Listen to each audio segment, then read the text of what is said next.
They tell you that life is a ladder. You climb, you hustle, you reach the top. And then what? Do you retire? Do you just suddenly stop? I'm turning 60 next year, and I've realised that life isn't a ladder at all. It's a mosaic. It's a collection of all the things that bring us joy. Balanced in a way that finally feels like freedom. For years, I treated reselling as a side hustle. Here and there, things that I didn't want anymore, things that we didn't use. It was kind of like a hobby. But over time, that little spark turned into a passion. Now, it's my small business, working from home, at my own pace, finding treasures for others. It's not just work anymore, it's a craft. It's a piece of the life that I spent decades dreaming about. When people ask me about my past, I say that I spent nearly 40 years in the cleaning business. It's been my life's work, my grit, my foundation. And then 2 years ago, I decided to walk away. I thought I was done, but really, I just needed a break. I was exhausted physically and mentally. But here's the funny thing about passion. It's hard to bury. It's hard to let go of what you really love. I missed the rhythm of it. I missed the transformation of a space. So I carved out a compromise. I work 1 or 2 days a week cleaning a holiday let, or 2. Just 1 day or 2, just enough time to keep my hands busy, my standards high, and my heart happy. And it's no longer a burden, it's a choice. And then there's this channel. I poured my soul into YouTube last year, and I worked so hard that eventually I realised it was working me. It was taking over my life and stealing the moments I was trying so hard to create. So I took back the steering wheel. Now I upload about every other week. I create when I have something to say, not because the algorithm demands it. That shift in me was the moment that I reclaimed my time. I will be 60 next year, and I've never felt more in control.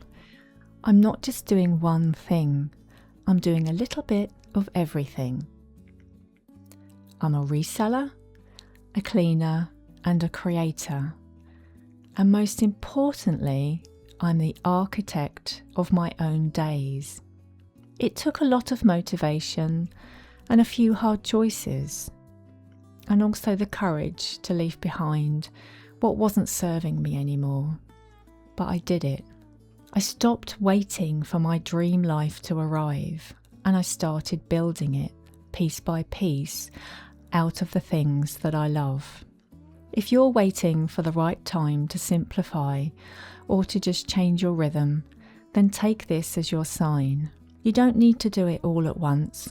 Just find the pieces of your life that make you really happy and fit them together. This is my life, and this was my dream. And finally, I'm living it. I'm speaking out of experience. So here are 5 pillars of advice that I can share with you to help you build your dream life, no matter what your age. Number 1 is audit your time, not just your money. Many people are afraid to change their lives because they think that they'll lose money. So the tip here is look at your week and see what drains you, what gives you energy. If you've spent 40 years like myself doing something intense, it's okay to step back. You don't have to quit everything at once, but you do have to stop saying yes to the things that steal your peace. Number 2 is the power of the part-time pivot. People often think a career change means going from one full-time job to another. I am an example of how part-time can be a strategic choice. The tip here is you don't have to fully retire to be retired. Keep the parts of your work that you love. For instance, myself, I loved doing the holiday lets, so that's what I've now kept. And cut out the parts that you hate. You can turn a lifetime of skills into a menu of a part-time work that fulfills you without exhausting you. Number 3 is redefine success. It's not about scale. My YouTube is an example of this. I worked really hard to make it grow, but then I realised that growth isn't the same as happiness. The tip here is the world is always telling us to go bigger, go faster and more often. And I'm proof that less can actually be more.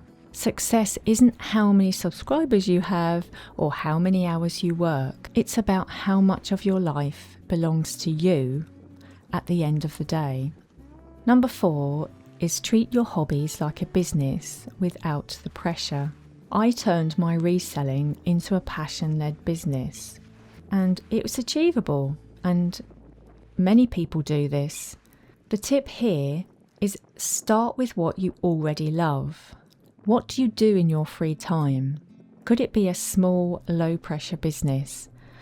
When you stop looking for a job and start looking for a way to monetize your curiosity with what you're already doing, the work starts to feel like a hobby. And number 5, it's never too late to re-begin. As I've already said, I will be approaching 60 next year, and it's a powerful milestone. It's also the perfect time to remind you that you're not stuck just because you've been doing the same thing for decades. The tip here is I spent 40 years in the cleaning, and now at nearly 59, I changed the rules. If you've been doing the same thing for a long time, remember your experience is your greatest asset. You aren't starting over from scratch, you're starting over from all your experience over the years. You know what you want now, and that is a superpower. So my closing thought to you is people think a dream life is maybe about having millions in the bank, fancy houses, cars, clothes, jewellery. But for me, my dream life is just having the power to decide how I spend my days. And you can start building that same power today, one small decision at a time. If I can give you one small tip today to get you started, it's literally to just change one thing, to maybe cut something out that you're not enjoying. And there you have a beginning. And just go on from there every day, changing little things and doing things in different ways that you love. So go build that dream life, one day at a time. Thank you so much for watching. Please leave some comments down below and have a chat with me. Please like, subscribe, share and hype. And take care of yourself as always. I will see you very soon. Bye bye for now.